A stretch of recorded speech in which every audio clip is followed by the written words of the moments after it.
Hey, so today we're going to write up a quick program in Pascal that'll use a bunch of principles that are always going to be relevant when you're programming, like, anything, really.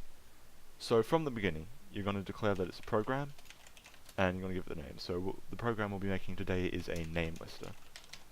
So what a program really is it has a beginning, and it has an end, and everything in between are instructions that the computer's going to read and interpret in its own way, and it's going to run them through from top to bottom and execute them in order.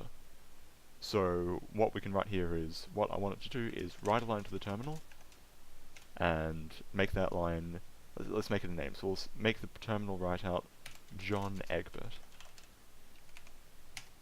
So it's going to see instruction 1, write the line to the terminal John Egbert, and then it's going to stop. And we can make it write a bunch more names as well. Make it write Dave Strider, Jake English, Rose Lalonde, all in a row, and then it'll stop. But I think we can do better than that. So when you're executing code, it's going to happen in one of two ways. It'll be either a procedure or a function. Now, a procedure, it basically just runs through the code like we're expecting. But what a function does is it gives you an output at the end of that. So if you had the function 1 plus 1, it'd give you 2 at the end. So what our program is going to do is it's going to have a function which reads in a bunch of names from the user and outputs that, so then we can use that output in a procedure to write all those names down to the terminal. So while we're here, it's actually good practice to keep all the code you're going to execute in a procedure named main, and then execute that where all our write lines are now. So we'll quickly replace that with main, and then we'll also put our begins and ends in the function and procedure that we're about to set up. Now, if we're going to hold this data, the best way to do it is going to be using a custom data type, and there are lots of different custom data types. There are records and there are enumerations, but the one we're going to use today is an array. Now, arrays are really, really simple. It's just like a Microsoft Excel spreadsheet. It's got a bunch of spaces in it, and each one holds one piece of data. So let's get our type set up. So we'll say type and then our array name, which we'll say is name data, because it's the data of all our names. So I say that's an array, and the way you determine the length of an array is you put it in square brackets, and you've got your starting index, so that's the first space in the array, dot dot, and then the last space in the array. So you've got 0, 1, 2, 3, 4, and 5, which is 6 places in it. And we'll make this array of a string. So each spot in that array is going to be a string. Now that is actually something I wanted to touch on, are variables and variable types. So you've got lots of types of variables to use. You've got strings, which are just a straight up row of characters which the computer will interpret as such. You've got integers, which are numbers without decimal spots, which you can do math with. And then you've got real, which do have decimal spots, and you've got booleans, which are just a straight up yes or no, and you can even have custom data types in there, like enumerations, which I mentioned earlier. That's also a type of variable you can use. So what you do with variables is you define them, so you'd say I have the variable I, and that will be an integer. So then you can use I in your procedure as if it were an integer, so you can do math with that I. Now, as well as variables, which you can change, there are also such a thing as constants, which are solid throughout the entire program, and rather than in a procedure or a function, you'll always declare these up at the very top. So what we can do is we can make a constant which will indicate how long the array can be. So we'll say constant total names, and that's equal to 5. So then if we replace the 5 at the end of name data with total names, bam, there. Now if we want to change the length of this array, all we need to do is change this number. Okay, so now that we've got our array defined, we can actually get working on this function. So since we want to output data of that array type, we'll say that it's going to put out name data. And we'll also, at the very start, we'll define the variable I as an integer. And we're going to be using this variable in a very, very interesting way. So this function is going to start with a write line, a line of text asking the user to enter the names.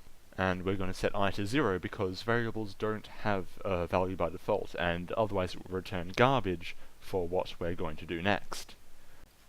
So what we're going to do here is we're going to make the program repeat itself a little bit. We're going to put in a repeat until loop.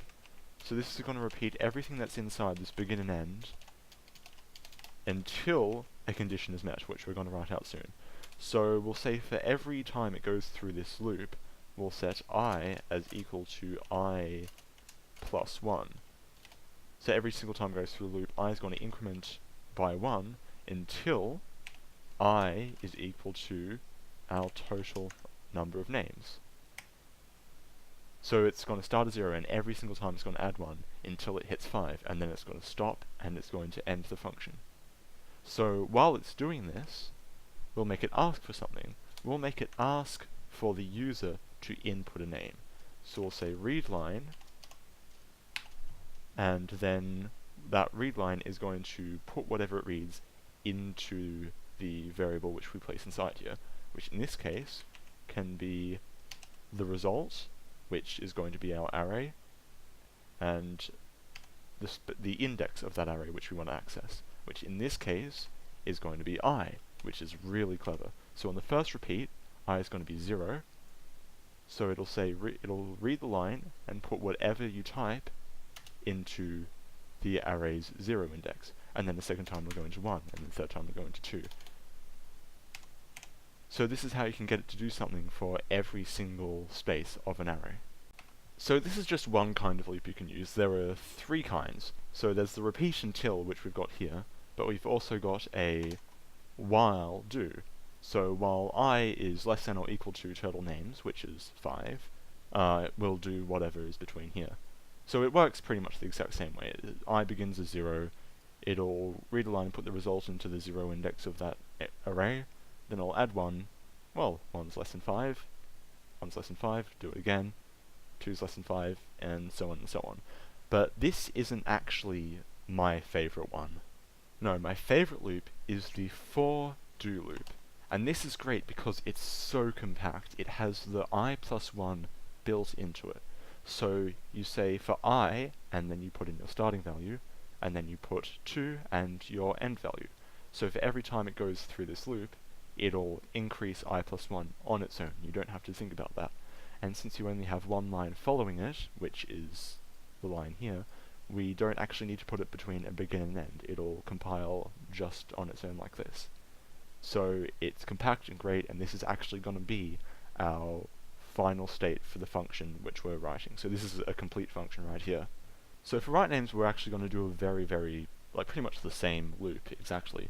So we'll put in a var, variable I as an integer, and we'll begin with some text asking the user to, well, I mean in this case it's telling us. So our names are going to be the following, and we'll loop through every index in the array and write down all the names. So for I as equal to 0 to total names, do write line, and then we'll just say our name array. So to tie it all together, we'll put our procedures and functions into main so it'll actually run. So for start, we'll actually define the array that we've been using this whole time as names, and we'll call that name data. And in here we'll run our function, so we're going to make our names equal to the result of our function, getNames. And then we're going to write those names. So we'll go write names, and then we'll pass the names array through as an argument. So we actually have to go back here and say this is going to be the name data that we pass through. Now at this point our program is essentially done. There's not much more we can do here, except if we wanted to play a little prank on somebody. For instance, if someone entered their name and we think their name's a bit silly, we can actually make a selection statement to run specific code only if a condition we decide is met. So let's actually do that now. What we can do is put in here, in this for loop, let's put in a begin and an end, because we're going to be writing a fair bit more code in here. Let's do an if statement. So, if the names that it's looking at right now, the name it's about to print, is equal to, say, what's our man, John Egbert. Let's have a little bit of fun with him. Let's say instead it'll write the name Zoo Smell Poop Lord. Yeah, that'll show him. And if it's not John Egbert, then we'll just say else write the name as normal. And you can pull this off on a quite a larger scale as well. So if we wanted to do it for multiple names, we do a case statement. So we'll make a case for the names it's looking at, and we'll say, okay, if his name is John Egbert, we'll write the line Zoo Smell Poop Lord, as before. But what if Dave Strider comes along, writes down his name? Well, I think that guy's a bit of an insufferable prick, really. And, who else? Rose Lalonde, yeah. What's she ever done for us, the flighty broad? And then, same thing as always, if it's not any of those names, it's someone we hopefully respect, so we'll just write their name as usual. And we'll indent all that properly. And I think that should be it, really. Let's take this over to the compiler and see what happens. Okay, so I've thrown it through the compiler and it's all been assembled correctly, so let's execute this and see how it goes. Name lister. Okay, so it's asking us for our names as expected, so it'll ask us for 6 names. Let's sprinkle our if statements through it carefully, the ones we've decided to change. So start off with John Egbert. Alright, good. Now let's go on to Jake English. Dave Strider. And Jade Harley. Oops.